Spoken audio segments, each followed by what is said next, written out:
Bismillahirrahmanirrahim. Assalamualaikum warahmatullahi wabarakatuh. Selamat pagi anak-anakku semuanya. Alhamdulillah berjumpa lagi dengan Pak Sodik. Nah, untuk kali ini kita akan belajar IPA tema 3. Peduli terhadap makhluk hidup. Kemudian untuk fokus materinya adalah bentuk dan fungsi tubuh tumbuhan. Seperti apa materinya? Silahkan disimak video ini sampai habis. Mari kita mengenal bagian-bagian tumbuhan. Secara umum, tumbuhan terdiri dari beberapa bagian. Dari yang paling bawah yaitu akar. Akar merupakan bagian tumbuhan yang ada di dalam tanah atau beberapa tumbuhan ada di batas permukaan tanah. Kemudian yang kedua adalah daun. Daun merupakan bagian tumbuhan yang berbentuk lembaran dan tumbuh pada cabang-cabang batang. Selanjutnya ada batang. Batang adalah bagian tumbuhan yang berada di atas tanah. Selain itu masih ada beberapa bagian yakni bunga, buah, dan biji. Mari kita simak satu persatu penjelasannya. Yang pertama adalah akar. Tadi sudah kita ketahui bahwa akar merupakan bagian tumbuhan yang berada di dalam tanah atau beberapa ada di atas permukaan tanah. Pada gambar di samping, pada gambar tersebut terlihat bahwa tumbuhan itu mempunyai bagian yang ada di dalam tanah yakni akar yang menjalar ke berbagai arah. Secara umum ada dua jenis akar. Yang pertama adalah akar serabut, kemudian yang kedua adalah akar tunggang. Jenis-jenis akar tadi sudah kita pelajari yakni ada akar serabut dan akar tunggang. Pada gambar di sebelah kiri adalah akar serabut. Kita lihat akar tersebut ukurannya relatif sama. Kemudian semua tumbuh dari bagian pangkal. Akar serabut berbentuk seperti serabut dan berukuran kecil. Kemudian akar ini dimiliki oleh tanaman-tanaman seperti rumput, kelapa, padi, dan jagung. Nah, tanaman ini merupakan kelompok tanaman berkeping satu atau monokotil. Selanjutnya di sebelah kanan ada gambar akar tunggang. Kita lihat akar tersebut terdiri dari satu akar yang besar, kemudian dari akar yang besar itu tumbuh akar-akar yang lain, akar-akar kecil yang lain.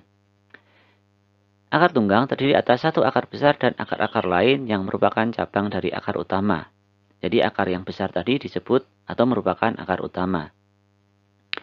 Kemudian akar tunggang ini dimiliki oleh tanaman seperti apel, kemudian jambu mete, ada juga mangga. Nah, tanaman-tanaman tersebut merupakan kelompok tanaman berkeping dua atau tanaman dikotil. Tentu masih banyak tanaman yang berakar serabut maupun berakar tunggang yang ada di sekitar lingkungan kita. Kalian bisa amati dan kalian cari lebih lanjut. Selanjutnya bagian-bagian akar. Akar juga terdiri dari beberapa bagian. Seperti pada gambar, yakni yang pertama adalah batang akar, bagian yang besar. Kemudian ada cabang akar, bagian-bagian kecil yang tumbuh dari batang akar. Dan ada batang akar lagi, itu masih sama seperti yang pertama tadi.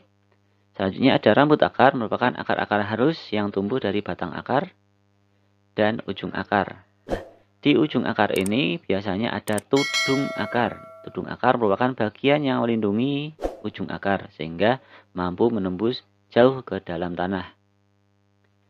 Selanjutnya fungsi akar. Akar berfungsi sebagai yang pertama menyerap air dan zat hara atau mineral dari dalam tanah. Selanjutnya, akar berfungsi menguatkan berdirinya tumbuhan pada tempat tumbuhnya, sehingga tumbuhan itu tidak mudah roboh atau jatuh. Dan yang terakhir adalah tempat menyimpan cadangan makanan untuk beberapa jenis tanaman, misalnya wortel atau singkong. Selain jenis akar serabut dan akar tunggang, ada juga akar khusus pada tumbuhan tertentu. Jadi akar-akar ini hanya dimiliki oleh beberapa jenis tumbuhan saja. Yang pertama adalah akar gantung atau akar udara. Fungsinya adalah mengambil uap air dari udara sekitar. Contoh tanaman yang memiliki akar gantung adalah beringin. Selanjutnya, ada akar nafas, yakni fungsinya untuk bernafas dan mengeluarkan zat tertentu seperti garam. Akar ini tumbuh vertikal ke atas, tegak lurus. Akar ini dimiliki oleh jenis tanaman, pohon bakau, jenis api-api. Jenis akar khusus yang ketiga adalah akar banir atau akar papan. Fungsinya membantu tegaknya tumbuhan. Contoh tumbuhan yang memiliki akar ini adalah pohon kenari dan pohon randu. Kemudian yang keempat ada akar tunjang yang berfungsi sebagai penahan tumbuhan agar tidak mudah roboh. Akar ini banyak dimiliki oleh pohon bakau dan pandan. Selain 4 akar itu, juga ada akar lekat yang dimiliki oleh tanaman sirih. Fungsinya untuk melekatkan pada tanaman inang atau mungkin tembok tempat tanaman sirih tersebut tumbuh. Yang kedua adalah batang. Batang merupakan bagian tumbuhan yang berada di atas tanah. Kemudian ia tumbuh secara umum adalah ke atas atau menuju arah sinar matahari. Kita lihat bahwa batang itu ada di bagian atas. Selanjutnya, kita akan belajar fungsi dari batang. Fungsi batang yang pertama adalah menyalurkan air, zat hara, dan zat makanan ke seluruh bagian tumbuhan. Kemudian tempat tumbuhnya daun, bunga, dan buah, serta tempat menyimpan cadangan makanan pada beberapa jenis tanaman tertentu, misalnya tebu, sagu, maupun kentang. Jenis-jenis batang. Batang bisa dibedakan menjadi beberapa jenis. Yang pertama adalah batang berkayu. Cirinya memiliki zat kayu dan kandungan air yang lebih sedikit. Contoh, pohon jati, pohon mangga, dan pohon beringin.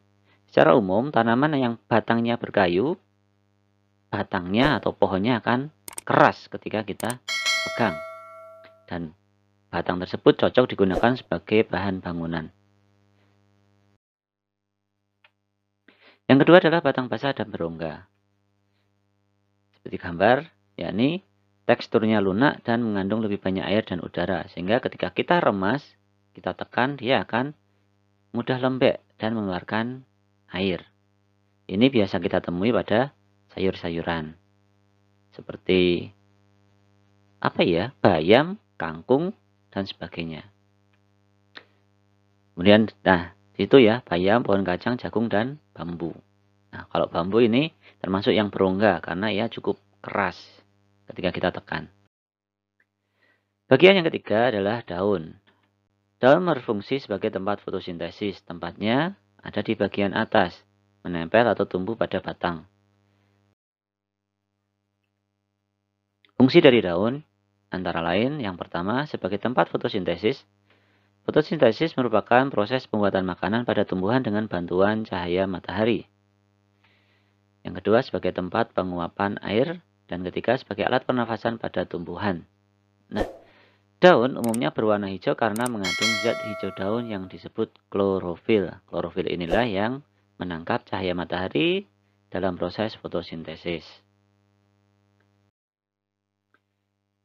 Berdasarkan jenis tulang daunnya, daun dibedakan menjadi beberapa kelompok. Yang pertama adalah tulang daun menyirip. Bentuknya seperti sirip ikan, bisa kita temui pada tanaman mangga, jambu, maupun belimbing.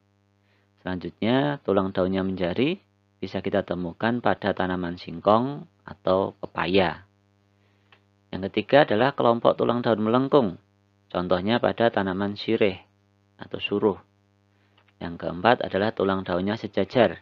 Dapat kita temukan pada tanaman jagung, padi, maupun rerumputan.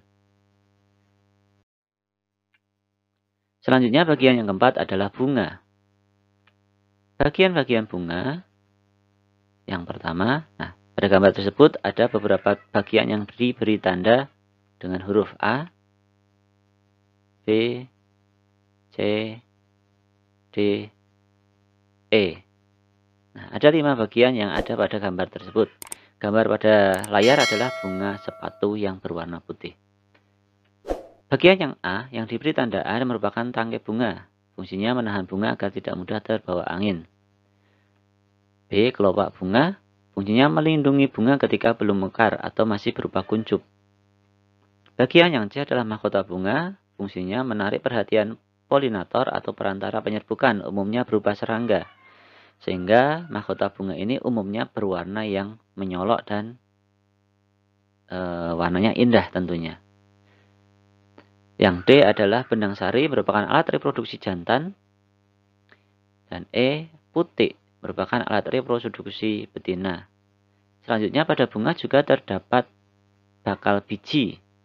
Bakal biji ini adalah Ketika terjadi penyerbukan, bertemunya benang sari dan kepala putik, maka bakal biji ini akan tumbuh berkembang menjadi biji atau calon tanaman baru ketika kita tanam.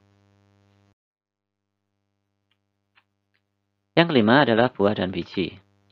Sebagai contoh adalah buah alpukat. Nah, pada buah alpukat ini bisa kita bagi beberapa bagian. Yang pertama adalah daging buah.